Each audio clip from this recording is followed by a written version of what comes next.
Hi everyone, Helen here, and here's a quick 10-minute express to keep you moving, mobile and active.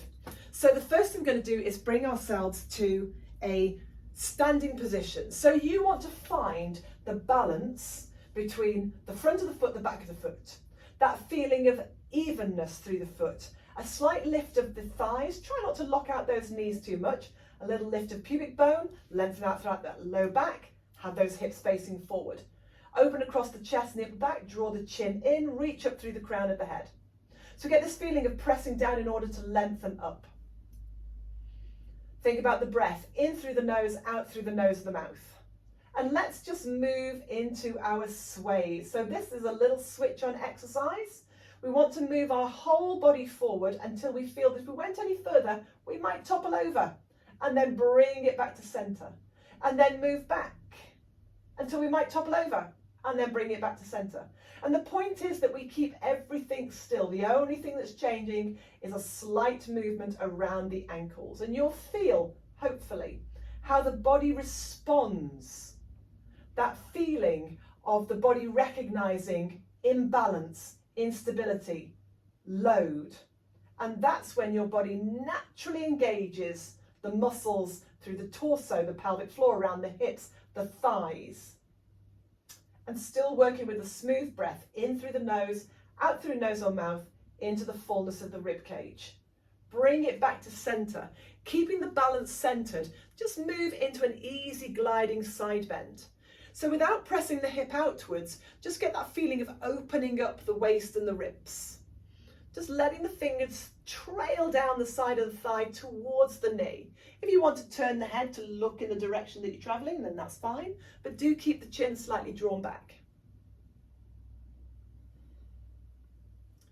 And then bringing it back to center, moving into foot pedals. So raise one arm and peel the heel of the opposite foot.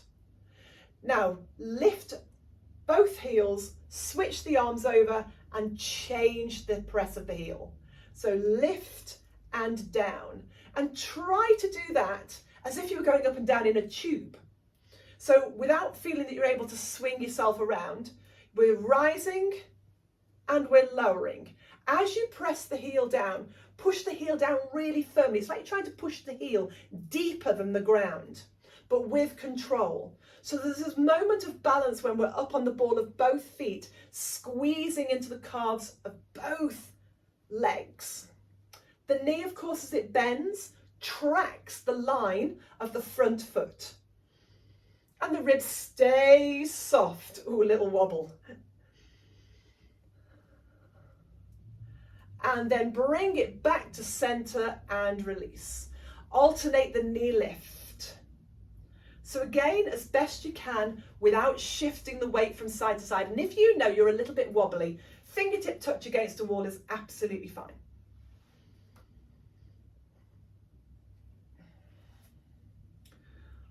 Okay, next time you raise the right knee, hold it there.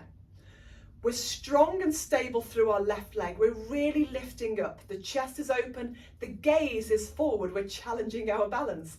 And then from here, start to make a figure eight with that right leg.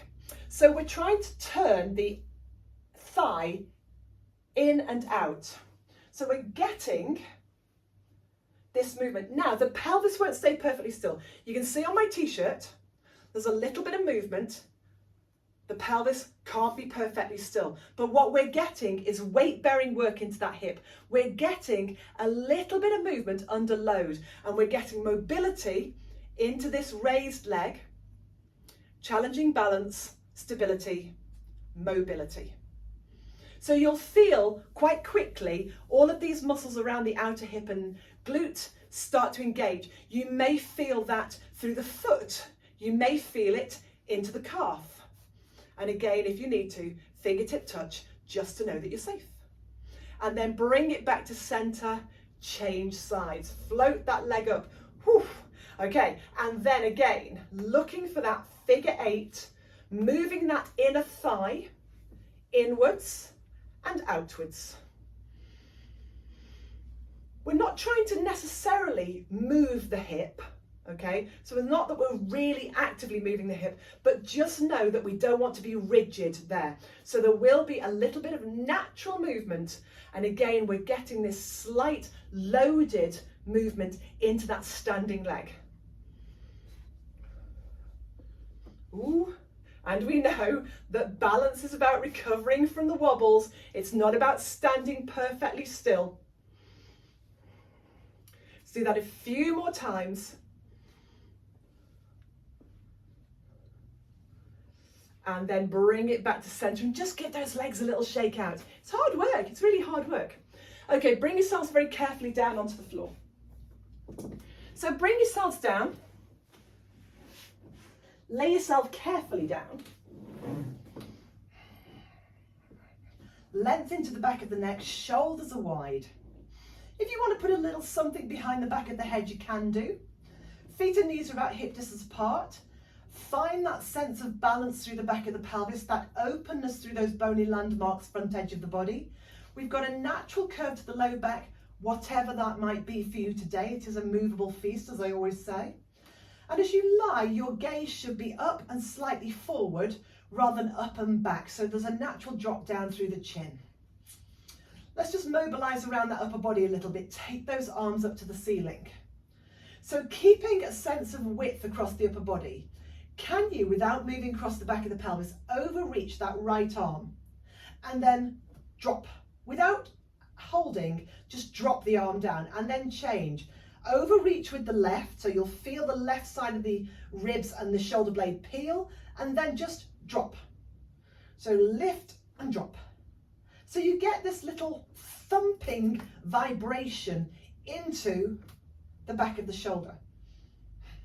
And notice as you do that, does it allow you to create more space through the upper back? Hold that there now and see how that feels. Do the arms and the shoulders feel like they're any further apart? Can you even create more space? Get a sense of really opening through. And with the palms facing in, simply scissor one arm forward and one arm back. How does that feel? We're leading with the thumb, although we're not putting the thumb down to the floor. Just taking the arm to the corner of the eye, softening that rib as you take the arm back. So we feel we maintain those spaces again between those bony landmarks. Nothing changes around that low back.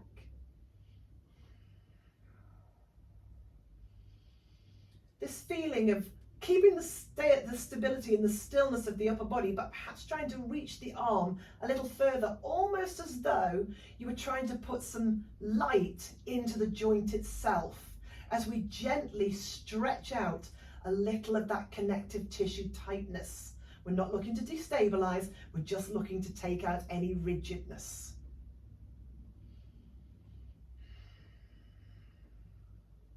Just do that one more time. And then bring it back to center, let the arms rest down. Keeping the pelvis level and still, peel the right foot, flex the foot, and really press that leg away. Keep the pelvis as is as you try to make the leg as long as possible. Point the foot, bend the knee, replace softly, and change sides. Peel, flex, and press. Point, bend, and replace. So our transitions from one side to the other are just as careful as the actual movements. And we want to keep our movements fluid and controlled, but we don't want to make them so slow they become hesitant. Now, as you do this, can you recognize the response from the body as the body recognizes the movement and load as we add that weight of the extending leg? And then reducing as it comes back.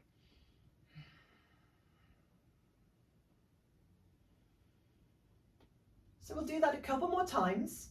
Peeling, flexing, really pressing that heel out, maintaining the same length through that side of the torso. Replacing softly without disturbing the pelvis, we change to the opposite side. And then back to center. Feet and knees are still hip distance. Arms are still long. If you've got anything behind the back of your head, you might want to take that away as we move into shoulder bridge. If you're not going to come any higher than the base of your ribs, you could leave it in place, but if you intend to come up towards the base of the shoulder blades, take that away. As you breathe out, imprint that low back without pushing into the feet. Just curl that pelvis towards you, like you're trying to tip a bowl of water over the chest. Keep the arms long, maintain the length in the back of the neck, and then just wheel along your spine, no higher than the base of the shoulder blades, engaging those glutes, opening those hips, firmly down through the feet, almost pulling back through the feet, reaching out through the front of the knees. Take a breath in. And then as you breathe out, rolling down through the upper back, relax those shoulders, through the ribs before you move into the back of the waist, into the back of the waist and onto the waistband before you land across the back of the pelvis. And then finally to the back of the pelvis, letting that pubic bone slightly press forward, opening up those spaces naturally again, and then repeat. Rolling in, peeling,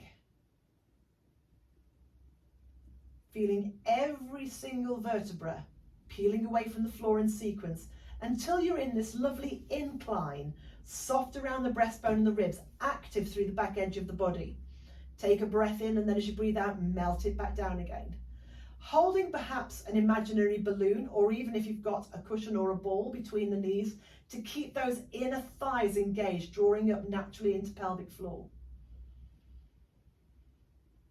And again, rolling in. So the position of our head doesn't change, stays just as it is. We want to really feel the activity through the back edge of the body. Again, pressing down, slightly pulling back through those feet. So we feel like we're almost trying to bend those knees under load. And you'll feel that in the hamstrings. You're going to feel those glutes working. Let's just do that one more time.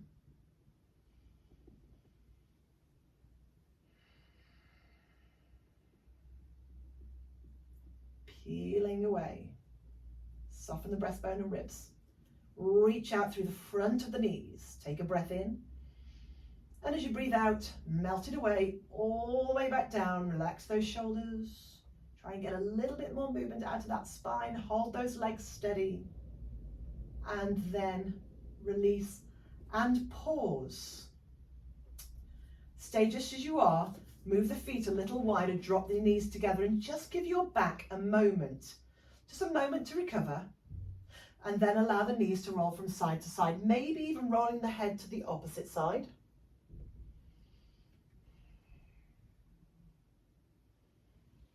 And maybe then allowing the knees to roll you all the way over to the side to come up to seated.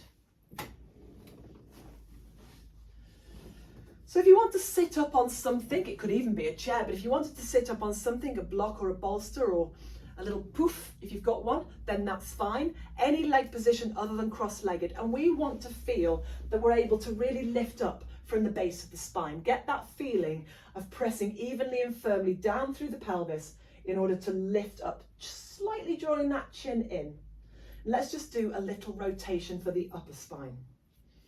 So taking the hands just to the back of the head. So fingertip touch just to the back of the head. And as you sit up nice and tall, as you look forward, you keep the elbows just within the peripheral vision. So the elbows don't want to crowd or even disappear. So choosing whether you breathe in or out to rotate, that's entirely up to you. Pressing down through the pelvis, lifting up through the crown of the head, just allow yourself to rotate and then bring it back to center and then rotate. So we keep that head slightly pulling back into the fingers. And just play around. Do you prefer to breathe in as you rotate?